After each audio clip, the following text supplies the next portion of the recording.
का सबको याद रखना है। तो इसलिए अब अगर मैं बात करता हूँ न्यूक्लियस की, तो न्यूक्लियस सबसे पहले हम स्टार्ट कर रहे हैं यहाँ पे। तो न्यूक्लियस की डिस्कवरी किसने करी थी, कौन से साइंटिस्ट ने? सर हमने ये चैप्टर स्टार्ट नहीं किया था। मैंने न्यूक्लियस करवा दिया था क्या? न्यूक्लियस नहीं कराया था सर ने। न्यूक्लियस नहीं सर ने करवाया। सर आपने गोल्जी कॉम्प्लेक्स से स्टार्ट ठीक है ठीक है, चिंता मत करो, चिंता मत करो, मुझे पढ़ाना उस पर ध्यान दो। तो it is discovered by the Robert brown in 1831, right. तो देखो भाई, न्यूक्लियस के अंदर तुमको पता है कि डीएनए होता है हमारा मेन कंटेंट, जो कि हेरिडिटरी मटेरियल है, राइट। अच्छा, ऐसी कौन सी चीज है हमारे, कौन से सेल है जिसके अंदर न्यूक्लियस नहीं है? न्यूक्लियस नहीं है। न्यूक्लियस नहीं है। आरबीसी के अंदर खुद का अपना न्यूक्लियस नहीं होता है, ठीक है, इस चीज का ध्यान रखना। जो आरबीसी होता है ना मैमल्स का, जो मतलब वो मैमल्स होते हैं, तो मैमल्स के आरबीसी के अंदर मतलब ये न्यूक्लियस नहीं होता है, ठीक है। तो ये पूरे के पूरे सेल का सबसे बड़ा कंपोनेंट होता है, पता होगा। न्यूक्लियस अपने आप में सबसे बड़ा होता है। जितने भी तुमने सेल ऑर्गेनेल देखे हैं, गोल्गी एपरेटस, एंडोप्लाज्मिक रेटिकुलम, ठीक है, लाइसोसोम, राइबोसोम, सबसे बड़ा कौन कौन होता है मेरे पास? न्यूक्लियस, ठीक है भाई। अच्छा, इसके अंदर क्या डीएनए होता है, नहीं होता? होते हैं। डीएनए की फुल फॉर्म क्या होती है, एक सेकंड। डीऑक्सीराइबोन्यूक्लिक। हाँ, तो डीएनए के अंदर ही हमारी सारी इंफॉर्मेशन स्टोर रहती है, राइट। किस टाइप का फेस बनेगा, किस टाइप का प्रोटीन बनेगा, कैसे बाल आएंगे, घुघराले आएंगे, क्लीन आएंगे, कैसा बॉडी शेप रहेगा, राइट। ये सारी इंफॉर्मेशन किसमें स्टोर रहती है? डीएनए। डीएनए में तुमको डीएनए तुमको किससे मिला है? फादर और मदर से मिला है, right.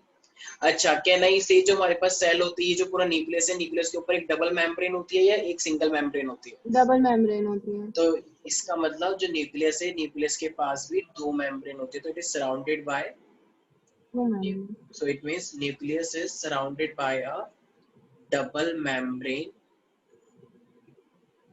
structure, or you can say double membrane nuclear envelope.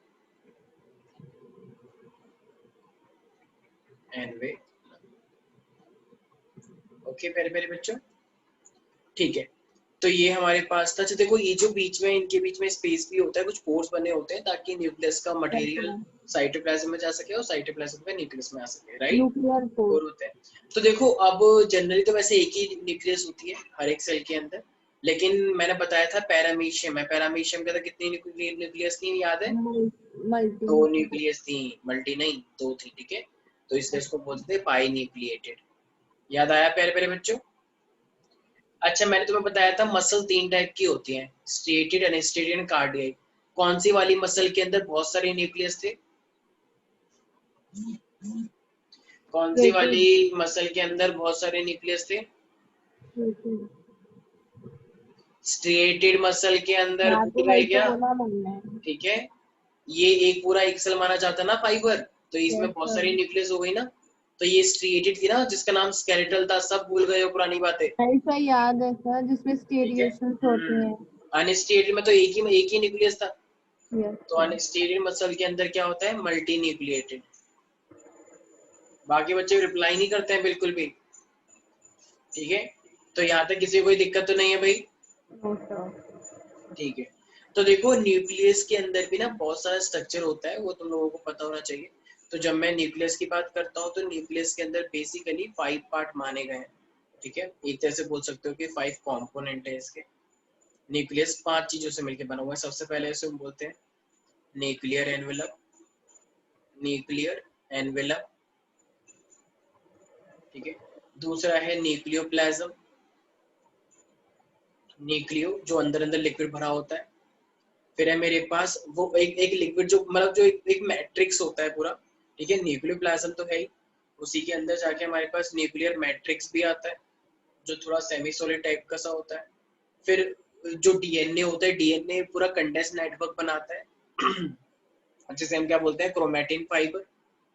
ये क्रोमैटिन फाइबर ही तो आगे जाके क्रोमोसोम बनाता है, राइट। और फिर एक जैसे सेल के अंदर न्यूक्लियस है, इसी न्यूक्लियस के अंदर भी एक बीच में स्ट्रक्चर होता है, राइट, जिसको हम क्या बोलते हैं? न्यूक्लियोलस। न्यूक्लियोलस, ठीक है भाई। तो कितने? हाँ हाँ हाँ सर, आपने वो जो टेस्ट का मैसेज डाला है सर, वो दोनों चैप्टर के टेस्ट एक साथ होंगे? एक साथ होगा उसका टेस्ट दोनों का। सर ये हमारे साथ ऐसे क्यों कर रहे हो सर आप? अरे बहुत कम टाइम बचा है ना। नहीं सर, और ऐसा यार नहीं सर, एक पढ़ा साथ बहुत ही दीजिएगा फिर से। मुश्किल है। कोई बात नहीं, कोई बात नहीं, एवरीथिंग विल बी ऑलराइट। खूब तड़पाओ एक अपने बार आप को। रिवाइज करवा हाँ दीजिएगा बस। तुम लोग पता है वो 10th से भी कम पढ़ाई कर रहे हो आजकल। 10th में तो तुमने फिर भी पढ़ाई करी थी, तुम 10th का 5% भी सर तैयारी वो नहीं कर रहे। ऑफलाइन था सर, ऑफलाइन में तो भी पढ़ सकते, इतना ज्यादा इजी होता है पढ़ना, ऑनलाइन बिल्कुल नहीं अच्छा होता। कोई बात नहीं, थोड़ा सा और पढ़ाई करो, अच्छे से समझ गए। सर आप एक बार फिर से रिवाइज करवा दीजिएगा हाँ हाँ बिल्कुल करवाएंगे, चिंता मत करो, यही तो काम है हमारा। ठीक प्लीज सर। है। अरे एक बार खत्म हो जाए बिल्कुल करवाएंगे, चिंता मत करो। ये तो मैं क्या कह रहा था तुम लोगों को, ये मैं 5 ये कह साल रहा था। हाँ तो हमारे पास है न्यूक्लियस। तो न्यूक्लियस से कितने कॉम्पोनेंट होते हैं मेरे बच्चे, जरा बताओ एक बार। और nuclear envelope, five. Nucleoplast, nucleomatrix, chromatin fiber और न्यूक्लियस। ठीक है। तो हमारे पास न्यूक्लियस जो होता है, तो अपने आप में न्यूक्लियस के बहुत मतलब न्यूक्लियस के अंदर ये बेसिक 5 कंपोनेंट्स होते हैं। तो मैं एक वीडियो दिखा रहा हूँ, उससे तुम्हें और हेल्प मिलेगी। ठीक है, तो न्यूक्लियस के बारे में थोड़ा जानने के लिए और मिलेगा। तो सबसे पहली बात देखो, न्यूक्लियस के अंदर जो एक छोटा सा पोर होता है उसे क्या बोलते हैं, मैंने क्या बताया? Clear core. Yes, nuclear pore बोलते हैं। ठीक है, तो मैं एक बार just give me 1 second.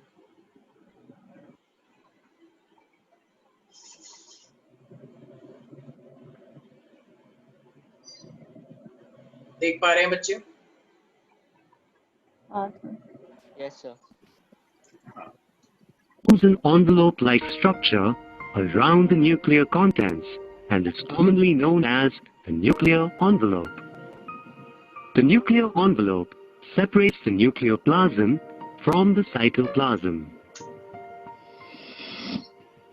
The electron microscopic studies of the nuclear envelope have shown that it is composed of 2 unit membranes, an outer membrane and an inner membrane. No ribosomes, and sometimes it also remains associated with the chromatin. Further, the nuclear membrane is followed by a supporting membrane of a uniform thickness known as fibrous lamina, which is 300 angstrom in thickness.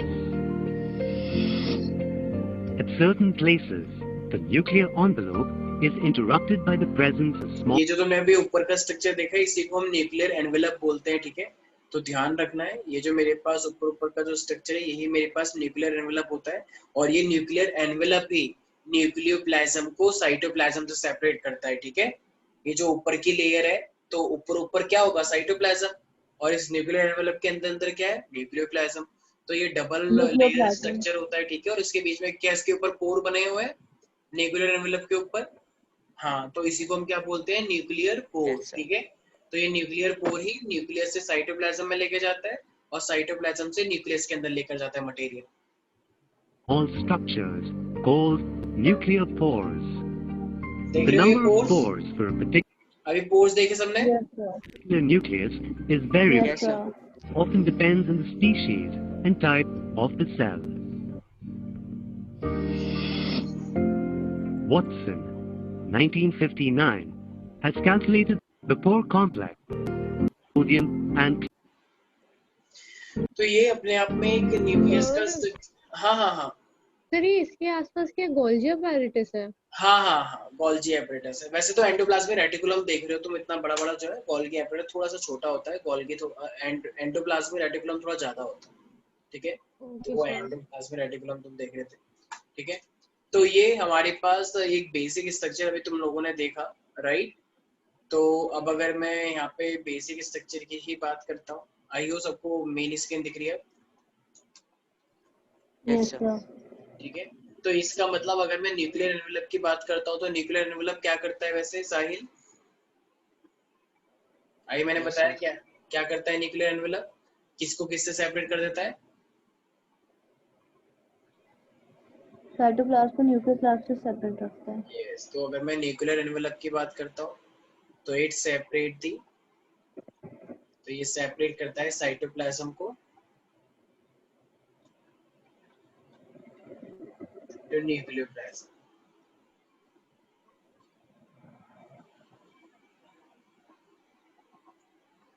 क्या ये अपने आप में double layer structure है? Yes sir. Yes, sir. ये अपने आप में एक डबल लेयर स्ट्रक्चर है। Very good. ठीक है, अच्छा, तो क्या इसके ऊपर ऊपर ये पोर्स बने होते हैं क्या? Yes, Yes. sir. Yes. तो इसका मतलब can I say that it is perforated? It is perforated Yes, sir. With numerous pores. तो इसके ऊपर बहुत सारे ऐसे न्यूमरस पोर्स होते हैं, और ये जो न्यूमरस पोर्स हैं इसी को हम क्या बोलते हैं? Nuclear pore. तो इसी को हम न्यूक्लियर पोर भी बोलते हैं, राइट? ठीक है, तो ये क्या, ये जो न्यूक्लियर पोर है ये पोर क्यों होते हैं वैसे? वैष्णवी, क्या काम है न्यूक्लियर पोर का? ये न्यूक्लियर पोर्स क्यों होते हैं? ट्रांसपोर्ट करना। Very good. तो ये न्यूक्लियस से कुछ चीजों को बाहर ले जाते हैं और बाहर से कुछ चीजों को अंदर लाते हैं, ठीक है? तो इसलिए बहुत सारा मटेरियल होता है ताकि एक्सचेंज होता रहे। तो nuclear pores help in the transportation of materials inside and outside the nucleus. ठीक है भाई, याद रहेगा सब बच्चों को ये बात? यस आर्यन, कोई डाउट है इसके अंदर? No, sir. सर ठीक है, पता है आपको, क्या क्या? सर जब समझ कर क्लास लेते ना तो आर्यन से सर पूछते हैं कि तुम ऐसे इतने वो टाइप के हो, क्या बोलते हैं, शांत टाइप के हो कि ऐसे मतलब बोलती ही नहीं हो? तो क्या बोला फिर आर्यन ने?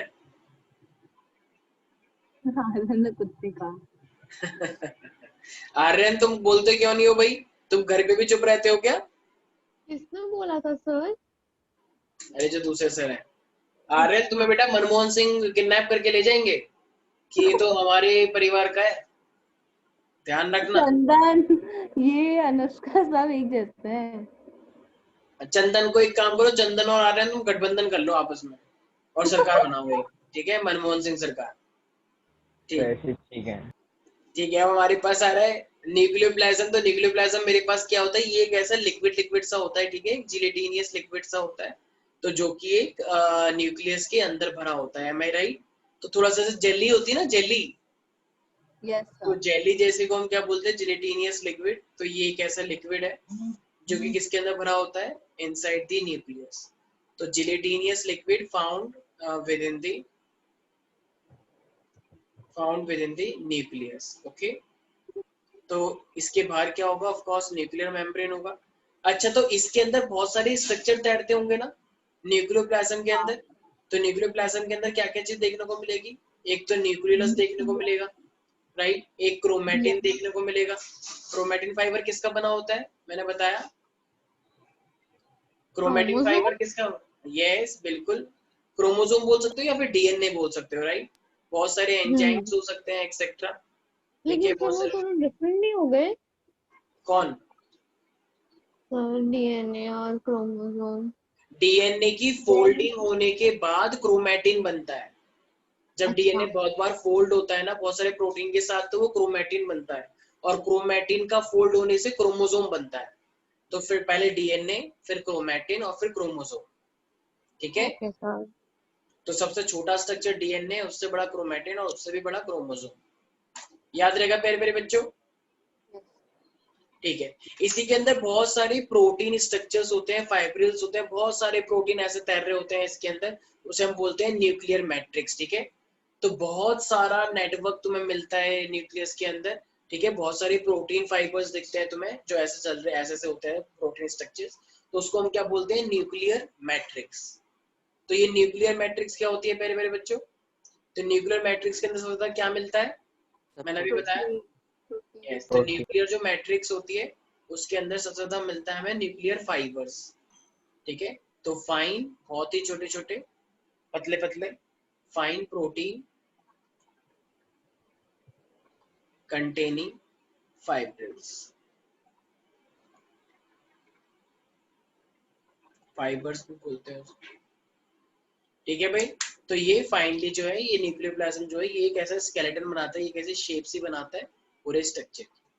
अच्छा, तो अब अगर मैं वैष्णवी अगर मैं पूछूंगा कि ये मेरे पास जो क्रोमेटिन होता है, ये क्रोमेटिन किसका बना होता है, तो मैं क्या बोलना ठीक रहेगा फिर? क्रोमोसोम, डीएनए, प्रोटीन, कुछ भी आओ, कुछ बोले। डीएनए का बना होता है। Sorry sir. क्रोमेटिन अभी मैंने Chromatin. बताया कि क्रोमेटिन डीएनए का बना होता है, क्रोमेटिन ओ आगे हाँ जाके क्रोमोसोम बनता है, ठीक है। तो हाँ ऐसा नहीं है सिर्फ क्योंकि डीएनए से आरएनए भी आता है और आरएनए से प्रोटीन आता है। तुम्हारी बॉडी में जो ये प्रोटीन बन रहा है कहाँ से आ रहा है? डीएनए से ही तो आ रहा है, ठीक है। खाना वाना यस खाते हो तो वो सर। डीएनए से लिंक्ड है, तभी तो प्रोटीन सबका अलग अलग बनता है, खाना सब एक जैसा खाते हैं। तो कॉम्प्लेक्स ऑफ, तो ये क्रोमेटिन जो होता है ये डीएनए मेन होता है, लेकिन इसमें आरएनए और प्रोटीन्स भी होते हैं। तो मेनली तो डीएनए है, लेकिन डीएनए होता है तो डीएनए से ही आरएनए आता है और आरएनए से फिर प्रोटीन आता है, ठीक है। तो इस चीज का ध्यान रखना है। तो ये मेरे पास होता है क्रोमेटिन। देखो कुछ क्रोमेटिन ना बहुत ही ऐसा होता है, हल्का हल्का सा, ज्यादा कंडेंस नहीं होता, और कुछ क्रोमेटिन ऐसा होता है एकदम टाइटली। तो ये इस तरीके से, तो एक क्रोमेटिन ऐसा है, एक क्रोमेटिन ऐसा है। तो जो हल्का हल्का होता है, ठीक है, उसे हम क्या बोलते हैं? Euchromatin. यहाँ पे एंजाइम आराम से चल सकते हैं, बहुत सारा प्रोसेस करवा सकते हैं। लेकिन एक जो बहुत ही कंडेंस है, बहुत ही खतरनाक है, वो है हाइड्रोक्रोमेटिन। हाइड्रोक्रोमेटिन मतलब आरएनए नहीं बना पाता, प्रोटीन नहीं बना पाता, थोड़ा हार्ड स्ट्रक्चर है ना, कॉम्प्लिकेटेड नेटवर्क है। तो बहुत ही सर तो ज्यादा कंडेंस कौन है, यूक्रोमेटिन या हाइड्रोक्रोमेटिन? हेट्रोक्रोमेटिन। हेट्रो। हाइड्रोक्रोमेटिन मेरे पास ज्यादा condense. Yes yes, you were saying something.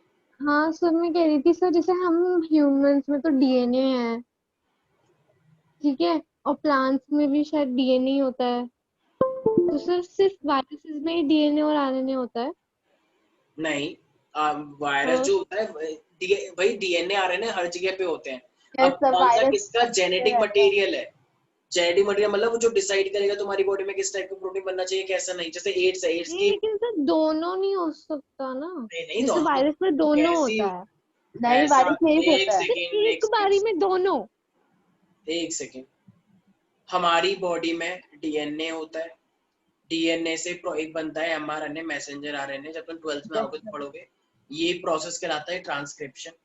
फिर एमआरएनए से तुम्हारी बॉडी में बनता है प्रोटीन। तो ये पूरा प्रोसेस है। ऑफ कोर्स डीएनए आरएनए दोनों होते हैं हमारी बॉडी में, लेकिन जेनेटिक मटेरियल क्या है जो मेन है, जो ये चीज डिसाइड करेगा, वो डीएनए है। एड्स एचआईवी वायरस जो होता है उसके में मेन आरएनए होता है, ठीक है। तो एड्स जो वायरस है उसमें आरएनए जेनेटिक मटेरियल हो सकता है, डीएनए भी हो सकता है। जेनेटिक मटेरियल कोई भी एक हो सकता है, लेकिन प्रेजेंट दोनों हो सकते हैं बॉडी में, ठीक है। इस दुनिया में बहुत सारे लोग हैं, लेकिन प्राइम मिनिस्टर तो एक ही है ना। उसी तरीके से हमारे पास ये डीएनए आरएनए बहुत सारे टाइप के हो सकते हैं, लेकिन जेनेटिक मटेरियल तो एक ही होगा जो मेन डीएनए। डिसाइड करता है, ठीक है। Okay sir. तो क्रोमेटिन फाइबर ये हमारे पास दो टाइप के हैं, यूक्रोमेटिन क्रोमेटिन। तो एक्टिव कौन होगा? एक्टिव कौन है? ये यूक्रोमेटिन। क्यों? क्योंकि इसके ऊपर एंजाइम वर्क करते हैं, तो ये काफी एक्टिव प्रोसेस माना जाता है इसमें, ये आरएनए बना देगा आगे जाके। हाइड्रोक्रोमेटिन थोड़ा ज्यादा कंडेंस है, बहुत कॉम्प्लिकेटेड है। अच्छा, फिर ये क्रोमेटिन का कंडेंसेशन क्या बना देता है?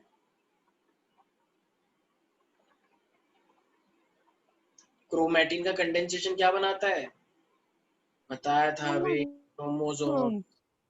23 पेयर ऑफ क्रोमोसोम होते हैं ना हमारे पास, तो टोटल कितने हो गए? 46। तो जो फर्स्ट 22 होते हैं वो बिल्कुल सेम होते हैं मेल फीमेल के अंदर। तुम यस लोगों की सर। 2 आईज हैं, मेल की भी फीमेल की, दोनों 2 आईज हैं, एक लिप्स है, हेयर है, बॉडी है, 2 हाथ हैं, 2 पैर है, ठीक है। तो ये सब फर्स्ट 22 क्रोमोसोम डिसाइड करते हैं।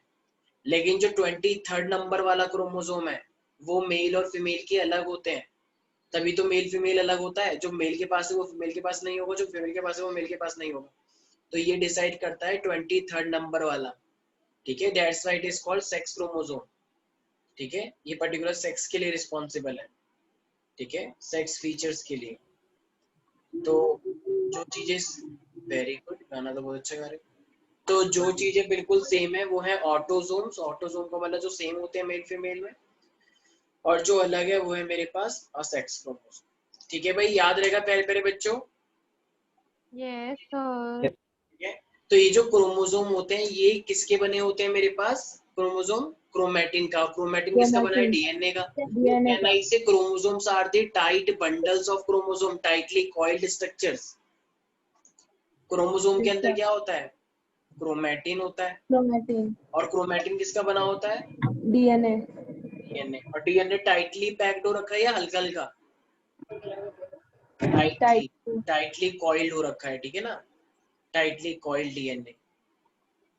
याद रहेगा प्यारे प्यारे बच्चों? Yes. ठीक है, तो इस चीज का यस याद रखना है। सर। तो अब डीएनए ना, डीएनए रैप क्यों होगा? कॉइल लिखा है मैंने, क्योंकि डीएनए नेगेटिव चार्ज होता है। तो डीएनए नेगेटिव चार्ज होता है तो हम एक पॉजिटिव प्रोटीन लेते हैं, क्योंकि नेगेटिव पॉजिटिव अट्रैक्ट करता है। तो इस पॉजिटिव प्रोटीन को हम बोलते हैं हिस्टोन प्रोटीन। ठीक Histone है, protein. क्या याद रखना है तुम लोगों को? Histone, Histone protein. Histone protein. तो ये पॉजिटिव होता है, ये नेगेटिव होता है, तो ये दोनों आपस में अट्रैक्ट कर जाते हैं, इसलिए डीएनए रैप कर जाता है। तो DNA is wrap around a positively charge histone protein, that's why it is getting wrapped. इस तरीके से पूरा कंडेंस हो जाता है और ये आगे जाके क्रोमैटिन बनाता है और क्रोमैटिन ही आगे जाके क्रोमोसोम बनाता है। एनी डाउट इन दिस प्यारे प्यारे बच्चों? No, sir. ठीक है, तो ध्यान रखना, ये जो मेरे पास क्रोमोसोम होता है, तो क्रोमोसोम जो पूरा पूरा स्ट्रक्चर है, तो इसके अंदर क्रोमोसोम जब बनता है ना, तो इसके अंदर भी बहुत सारे स्ट्रक्चर पाए जाते हैं। आई गेस तुमने बेसिक स्ट्रक्चर देखा ही होगा क्रोमोसोम का। तो अगर मान लो ये मेरे पास एक ऐसा है, एक बेसिक स्ट्रक्चर बता रहा हूँ क्रोमोसोम कैसा Yes. दिखता सर बीच में सेंट्रो वो होता है है, ना, सेंट्रोमियर। सेंट्रोमियर. ठीक है, तो ये जो मेरे पास है इसे हम बोलते हैं सेंट्रोमियर, और ये और जो तुम देख रहे हो इसके फ्रेगमेंट, इसे हम बोलते हैं क्रोमैटिड। यस सर, और सरफेस में क्रोमैटिड, सेंट्रोमियर की होता है वो काइंटोकोर. ठीक है। तो ये मेरे पास क्या है, इसको हम बोलते हैं क्रोमैटिड। तो ये हमारे पास क्या है, सेंट्रोमियर है, मेरे पास क्या है, तो क्रोमैटिड है, इस तरीके से बना हुआ है। ठीक है भाई। अब ऐसी सेंट्रोमियर पे ना एक हुक लाइक स्ट्रक्चर भी होता है, हुक, जिससे कि वो सेपरेट होता है। ये सेंट्रोमियर पे एक हुक लाइक स्ट्रक्चर बने होते हैं, हुक लाइक। तो इस हुक लाइक स्ट्रक्चर को हम क्या बोलते हैं? काइनेटोकोर। Keratin. सारे बच्चे बोलेंगे काइनेटोकोर, कोई नहीं बोलेगा। तो इट इज सर अ मैंने बोल प्रोटीनियस दिया था स्ट्रक्चर, पहले ही, राइट? तो आपसे ये पहले एक ही. ऐसे हुक लाइक स्ट्रक्चर होता है जो कि अटैचमेंट में हेल्प करेगा हमारे पास आगे जाके, जब सेल डिवाइड करता है ना, ये सेल डिवीजन में पढ़ोगे तुम, तो ये आएगा वहां पे। ठीक है भाई। तो ये जो आर्म्स बने हुए हैं, इसको हम मतलब क्रोमैटिड भी बोलते हैं।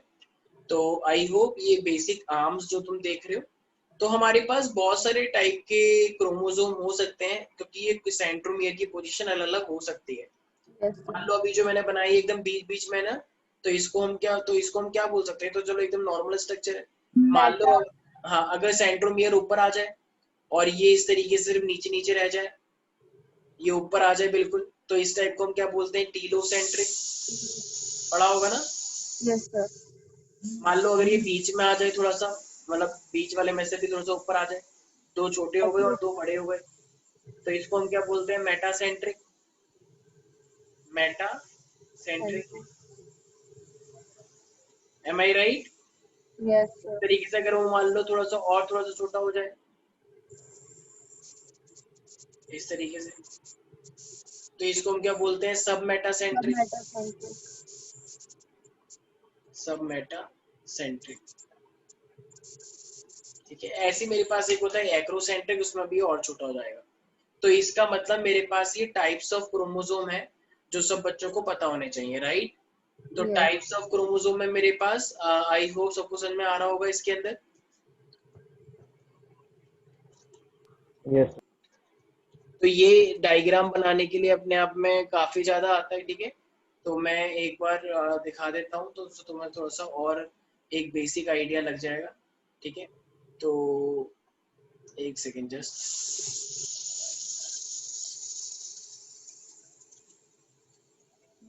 नमस्ते। नमस्ते। हाँ हाँ, बोलो बोलो प्यारे प्यारे बच्चे। तो अब मैं टाइप्स ऑफ क्रोमोसोम दिखा रहा हूँ, सारे बच्चे ध्यान से सुनेंगे। The classification of these chromosomes is based on the position of the centromere and the length of its arms. These chromosomes are metacentric, आवाज आ रही है तुम लोगों को? Yes sir. Yes, sir. symmetric, acrocentric, and telocentric. The size and the shape of the chromosomes are variable in different phases of the cell cycle. ये diagram exam में बहुत आते हैं, सब बच्चे ध्यान रखेंगे, ठीक है। तो मेटासेंट्रिक एकदम ठीक ठाक है, फिर थोड़ा सा वो नीचे हो गया तो वो मेरे पास हो गया सब मेटासेंट्रिक, एक्रोसेंट्रिक में वो और छोटा हो जाएगा, और टीलोसेंट्रिक में बिल्कुल ही छोटा, राइट। तो मेटासेंट्रिक, सब मेटासेंट्रिक, एक्रोसेंट्रिक और लास्ट में मेरे पास टीलोसेंट्रिक, ठीक है। तो मेटासेंट्रिक का थोड़ा सा मैंने छोटा कर दिया है, बट तुम लोग एकदम बराबर बनाना, ठीक है। तो मैंने थोड़ा छोटा कर दिया था। तो सब बच्चे ध्यान रखेंगे, जब बहुत छोटा होता है तो टीलो, थोड़ा सा बड़ा हो जाएगा एक्रो, थोड़ा सा और बड़ा सब मेटा, और सबसे ठीक ठाक बराबर बराबर जैसे लेवल का तो मेटा, ठीक है भाई। तो Meta, sub meta, acro, Tillo, सब बच्चे बोलेंगे एक साथ, मेटा, सब मेटा, एक्रो और telo. Yes Swastika, please repeat this. Meta, sub meta, acro, telo. हाँ, Vaishnavi, Vaishnavi. Sir network problem होगा। अच्छा, Chandan, meta, sub meta, acro, telo. साहिल,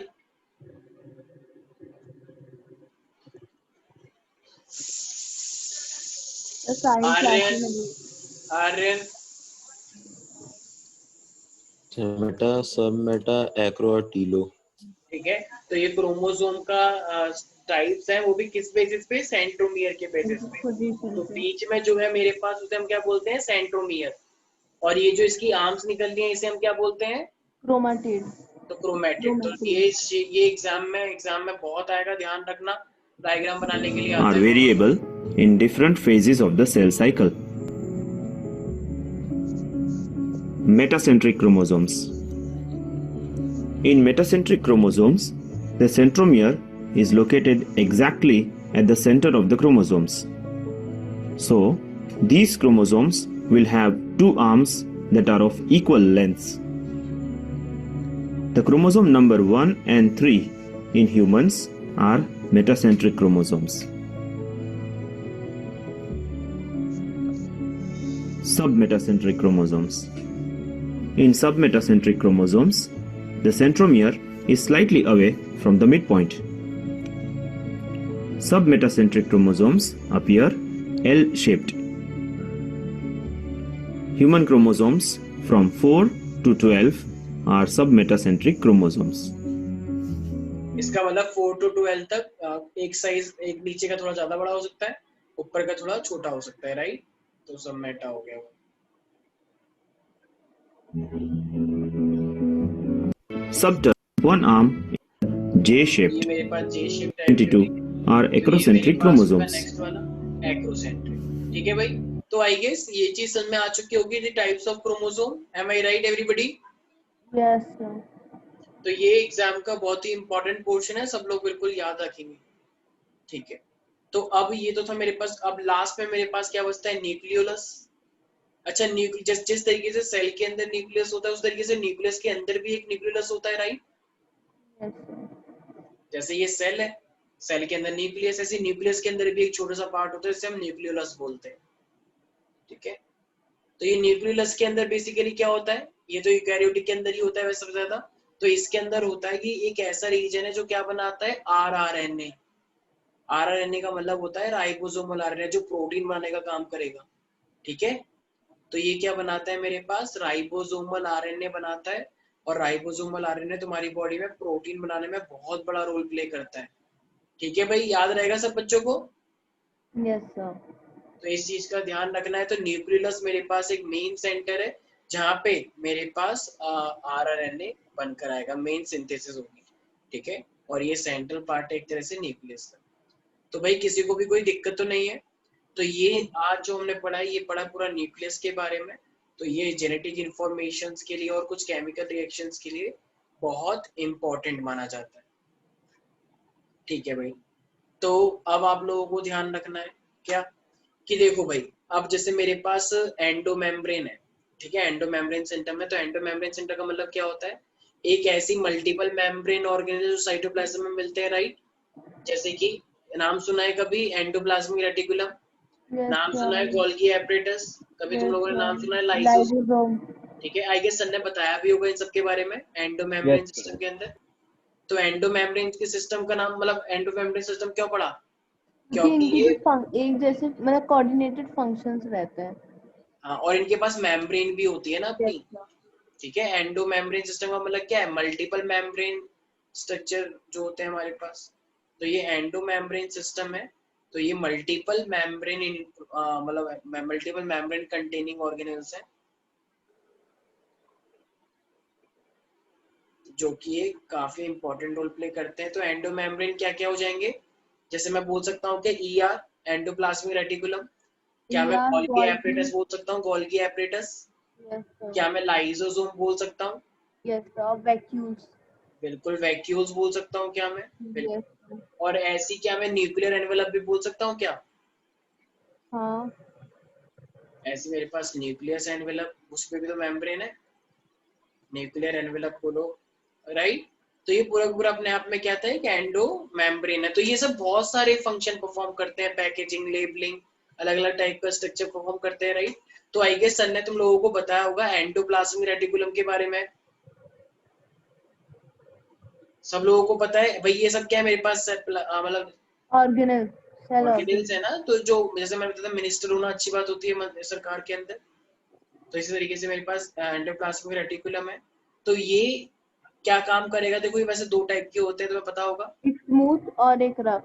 वेरी तो ये 1945 में डिस्कवर किया गया था, राइट, साइंटिस्ट के द्वारा। एक था मेरे पास पॉटर और एक था मेरे पास थॉमसन। तो पॉटर और थॉमसन ने ये डिस्कवर किया था। तो इनके पास एक सिंगल मेम्ब्रेन होती है, सिर्फ एक सिंगल मेम्ब्रेन, एक सिंगल मेम्ब्रेन स्ट्रक्चर है। और ये मतलब बेसिकली पूरे में ऐसी फैली हुई होती है। तो न्यूक्लियस के आउटर मेम्ब्रेन के साइड तुम्हें थोड़ी ज्यादा दिखती है। तो nuclear membrane, outer nuclear membrane ठीक रहेगा। आउटर न्यूक्लियर मेम्ब्रेन पे हमें ज्यादा दिखती है। ठीक है भाई, तो ये चीज तुम्हें ध्यान रखनी है एंडोप्लाज्मिक रेटिकुलम के अंदर। तो एंडोप्लाज्मिक रेटिकुलम में अगर राइबोसोम लगे हुए हैं, राइबोसोम छोटे छोटे स्ट्रक्चर जो होते हैं, तो फिर वो क्या बन जाएगा? रफ रफ भारी या endoplasmic reticulum. Rough endoplasmic reticulum. और अगर राइबोसोम्स नहीं है तो वो स्मूथ हो जाएगा ना, स्मूथ. Yes sir. तो वो बन जाएगा एससीआर। तो जो रफ वाला है वो प्रोटीन बनाता है, और जो एससीआर वाला है वो क्या बनाता है? लिपिड्स बनाता है, लिपिड्स। Yes sir. ठीक है भाई, तो इसका मतलब जो बेसिक फ्रेमवर्क है सेल का, क्योंकि ये पूरा टेढ़ा मेढ़ा, जैसे गत्ते का गत्ता जो होता है, गत्ता, गत्ते के अंदर से टेढ़ा मेढ़ा स्ट्रक्चर बना होता है, कभी किसी ने नोटिस किया है? जो गत्ते होते हैं, गत्ते जैसे फ्रिज का गत्ता आया, कुछ भी आया, तो उसके बीच बीच में ऐसे सीधा स्ट्रक्चर नहीं होता, दो लेयर के बीच में ऐसे ऐसे लाइन बनी होती है, कभी देखा है? तो वो ऐसे लाइन क्यों? क्योंकि वो फ्रेमवर्क है, वो उनको प्रोटेक्शन प्रोवाइड करता है, सपोर्ट प्रोवाइड करता है। ठीक है, तो इसीलिए वो चीज तुम लोगों को ध्यान रखनी है, वो जब भी ऐसा स्ट्रक्चर बनता है तो वो सपोर्ट प्रोवाइड करता है। ठीक है, नहीं आ रहा है किसी को कुछ समझ में? RS. ठीक है, तो इसलिए इसका स्ट्रक्चर भी कुछ कुछ ऐसे ही होता है। बाकी मैं तुम्हें एक वीडियो दिखाता हूँ, तो उससे तुम्हें और क्लियर होगा कि एंडोप्लाज्मिक रेटिकुलम किस तरीके से अपने आप में वर्क करता है।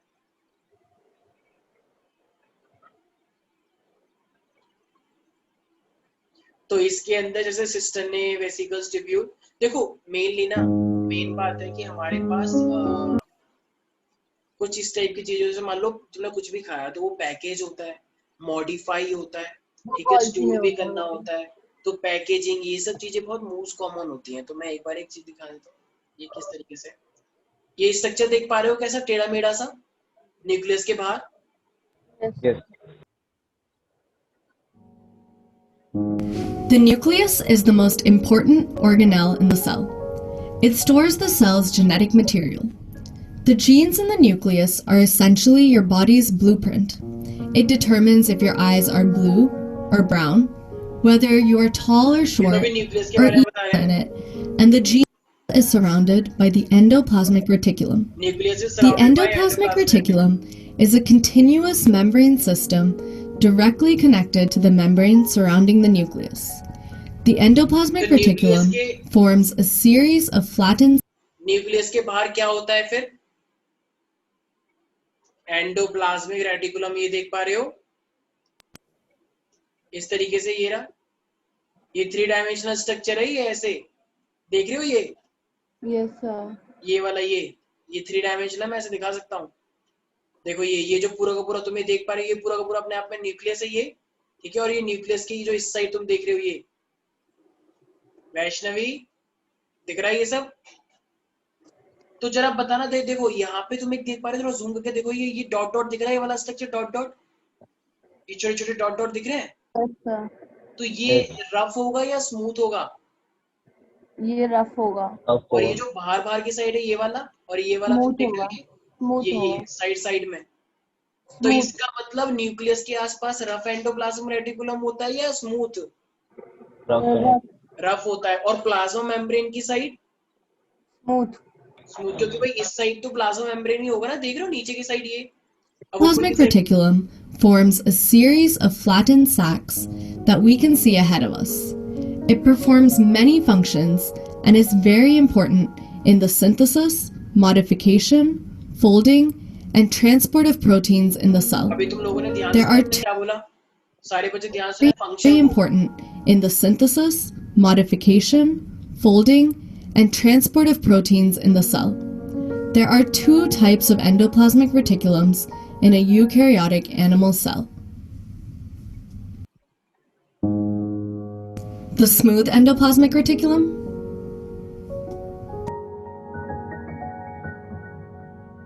and the rough endoplasmic reticulum.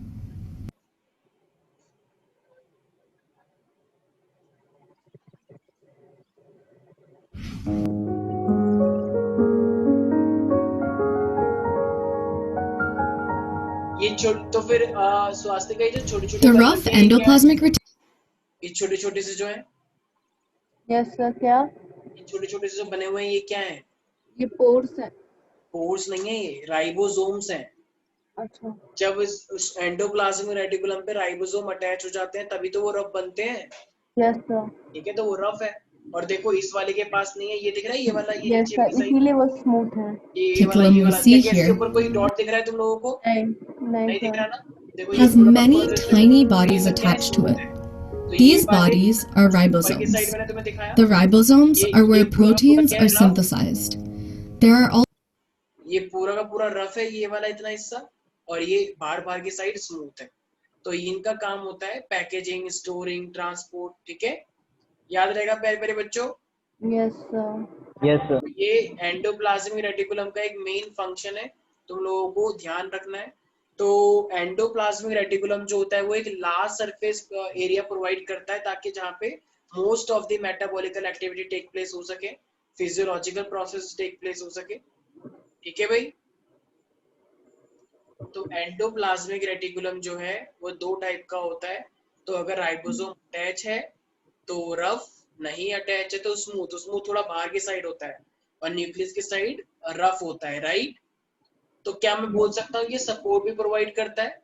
Yes sir. Support, modification, folding and क्या ये large transport. Surface area provide करता है? हाँ। तो लार्ज सरफेस एरिया तो मतलब रिएक्शन उस पे हो सकती है क्या? काफी सारी रिएक्शंस या बहुत सारी एक्टिविटीज हो सकती है। हाँ। Yes, sir. तो बहुत सारी फिजियोलॉजिकल प्रोसेस होते हैं हमारी बॉडी में। तो ये एक तो लार्ज एरिया हो गया, जिस तरीके की इसकी शेप थी। तो large surface area for various activities होती हैं, बहुत सारी फिजियोलॉजिकल एक्टिविटीज, ठीक है भाई। तो ये सपोर्ट भी प्रोवाइड करता है, फ्रेमवर्क प्रोवाइड करता है, वरना सेल पिचक जाएगा ना, सेल टेढ़ा मेढ़ा हो सकता है। लेकिन ये टेढ़ा मेढ़ा स्ट्रक्चर है तो इसीलिए सेल पिचकता नहीं है, पूरा फ्रेमवर्क मिलता है सेल को। सेल अपनी शेप को मेंटेन रखता है इसकी वजह से, ठीक है। याद रहेगा। Yes sir. और मैंने तुम्हें क्या क्या बताया, ये क्या करवाता है? क्या नहीं से मॉडिफिकेशन करवाता है, ट्रांसपोर्टेशन करवाता है।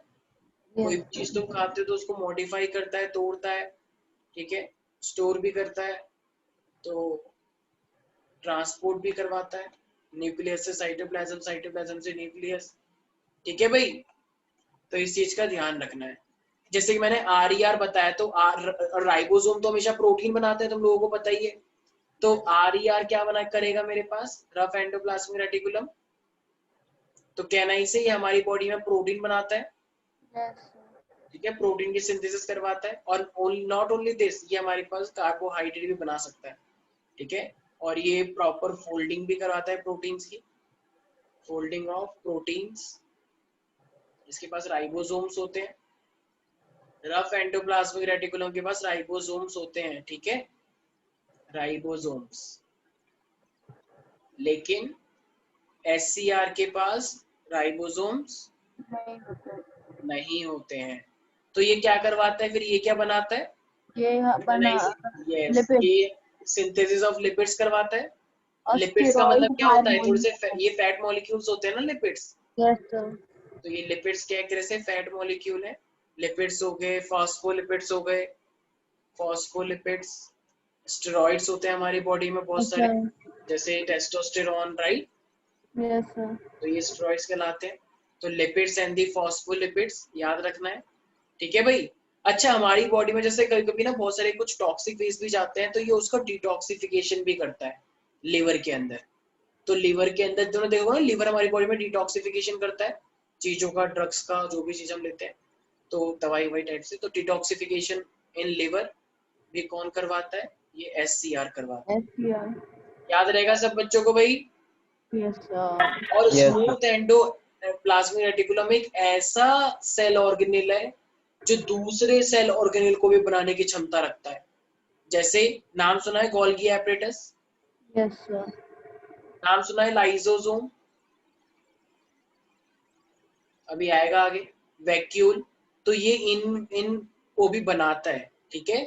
तो इसका मतलब अगर क्वेश्चन पूछा जाए कि ऐसे सेल ऑर्गेनेल बताओ जो दूसरे सेल ऑर्गेनेल को बनाते हैं, तो तुम क्या बोलोगे, स्मूथ एंडोप्लाज्मिक रेटिकुलम होता है वो, जो गोल्गी एपरेटस भी बना देता है, लाइसोसोम भी बनाता है और वैक्यूल भी बनाता है, ठीक है। कोई डाउट है इसके अंदर, Aryan, Chandan? No sir. no sir. तो रफ एंडोप्लाज्मिक को हम रफ क्यों बोल रहे हैं, क्योंकि उनके ऊपर Ribosome राइबोसोम protein प्रेजेंट होते हैं। क्योंकि उनके पास राइबोसोम्स अटैच होते हैं। और ये राइबोसोम कैसे होते हैं, छोटे छोटे स्ट्रक्चर होते हैं ना, अभी तुमने देखा। Yes sir. तो अगर मैं राइबोसोम्स की बात करता हूँ, तो राइबोसोम्स अपने आप में बहुत ही छोटे छोटे स्ट्रक्चर्स होते हैं, ठीक है। तो ये मेरे पास एक पैलेट साइंटिस्ट था, तो ये काफी मतलब, वैसे तो ये राइबोसोम बनते किससे हैं, ये RNA और प्रोटीन से मिलके बनते हैं, RNA एंड प्रोटीन मॉलिक्यूल से मिलके बनते हैं। और ये दोनों के अंदर ही पाए जाते हैं, क्योंकि प्रोकैरियोटिक भी बड़ा होता है, उसके पास एक प्रोटीन होता है, तो ये दोनों के अंदर ही पाए जाएंगे। देखो अपना दो टाइप के हैं। प्रोकैरियोटिक के अंदर जो राइबोसोम मिलते हैं ना, उसको हम बोलते हैं 70S। देखो S का मतलब है सेविडबर्ग यूनिट, जो कि जो सेडिमेंटेशन को देख के बनाया गया था। जैसे मान लो एक डायरेक्टली बार ये एक बताता हल्का है, है, हाँ बोलो बोलो स्वस्तिक। जो डायरेक्टली बताता है डेंसिटी और उसकी साइज को। बिल्कुल। तो डेंसिटी को देखते हुए हैवी कौन है, हैवी सेविडबर्ग बोलते हैं इसे, वेस्ट सेविडबर्ग यूनिट। तो S का मतलब है ये सेविडबर्ग यूनिट है, जो कि डेंसिटी को देख के बनाया गया था। तो एक प्रोकैरियोटिक के अंदर जो मिलता है वो 70S वाला बनता है। तो 70S का देखो इस तरीके से बर्गर जैसा स्ट्रक्चर होता है, इस तरीके से ऐसे। तो जो 70S है ना, वो एक्चुअली में जो ऊपर वाली है ये 50S कहलाता है, 50S, और ये नीचे वाली को 30S। 30S। तो ये मत सोचना कि 50 और 30 तो सिर्फ 80 होता है, ऐसा नहीं सोचना है। 70S किससे मिलके बना हुआ है, 50S एंड 30S से। S का मतलब क्या है, सेविडबर्ग यूनिट, जो कि सेडिमेंटेशन को देख के किया जाता है, कितना कौन कितना भारी है, ठीक है। तो प्रोकैरियोटिक के अंदर 70S वाला होता है राइबोसोम। ऐसी एक होता है यूकैरियोटिक राइबोसोम, उसमें 80S होता है। यस। तो यूकैरियोटिक राइबोसोम जो होता है वो 80S वाला होता है। 80S वाला किसमें होता है, वो हमारे अंदर। भाई हम यूकैरियोटिक है प्रोकैरियोटिक है, यूकैरियोटिक है आपका। हाँ। तो इसका छोटा वाला जो होता है वो होता है 40S का, 40S। और ये क्या होता है मेरे पास, 60S, ठीक है भाई। तो ये बस याद करना है, आई नो तुम लोग कह रहे हो सर ये सब क्या हो रहा है। हमेशा राइबोसोम में एक लार्ज यूनिट होती है, लार्ज यूनिट। और तो एक ये स्मॉल ऊपर यूनिट। वाली 70, 50S, 60S ये लार्ज यूनिट है, और नीचे वाली क्या होती है, स्मॉल यूनिट, ठीक है भाई। तो ये प्रोटीन जब बनते हैं तुम्हारी बॉडी में, तो ये कैटलिस्ट की तरह भी काम करते हैं, जैसे आगे जाके RNA पढ़ोगे, ठीक है भाई। तो ये राइबोसोम का अगर मैं मेन फंक्शन पूछूंगा तो क्या बोलोगे भाई, सिंथेसाइज ऑफ आर्यन प्रोटीन। आर्यन राइबोसोम बेसिकली क्या करवाते हैं हमारी बॉडी में? Size of protein. प्रोटीन की सिंथेसिस करवाते हैं। तुम्हारी बॉडी के अंदर जितना भी प्रोटीन है वो सब किसने बनाया है? राइबोसोम। राइबोसोम ने बनाया है, ठीक है। Can I say ribosome is also called the protein factory of the cell? Yes sir. Yes. Yes Vaishnavi, ठीक है चलो। तो चंदन, ये राइबोसोम कितने टाइप के हो सकते हैं प्रोकैरियोटिक में और यूकैरियोटिक राइबोसोम में? क्या फर्क होता है? प्रोकैरियोटिक के अंदर जो क्या बोलते हैं, कौन सा वाला होता है? 70S, right? Yes, sir. S का मतलब क्या है? एस का मतलब क्या है? सेविडबर्ग यूनिट, सेविडबर्ग, ठीक है, जो कि सेडिमेंटेशन कोफिशिएंट को देख के बनाई गई है। सेडिमेंटेशन का मतलब कौन कितना भारी, ठीक है, कौन कितना डेंसिटी में हैवी है, कौन कितना हल्का है। तो सेडिमेंटेशन को कोफिशिएंट को देख के बनाई गई है। तो प्रोकैरियोटिक वाला हल्का है, यूकैरियोटिक वाला हैवी है, ठीक है। तो ये 60S + 40S से बना है। याद रहेगा सब बच्चों को? Yes sir. ये Yes, जो sir. राइबोसोमल जो प्रोटीन बनाता है ना, ये ट्रांसपोर्ट के लिए भी हेल्पफुल होता है, और ये राइबोसोम एंजाइम की तरह भी काम करते हैं, हम पढ़ेंगे आगे जाके, ठीक है। तो ये एक तरह से क्या है, मेरे पास प्रोटीन फैक्ट्री है। Any doubt in this? Any single doubt? Sir. ठीक है। तो ये था हमारे पास राइबोसोम, एंडोप्लाज्मिक रेटिकुलम और न्यूक्लियस के बारे में। Rest of the portion we will discuss in our next class. Bye bye, take care guys. Sir.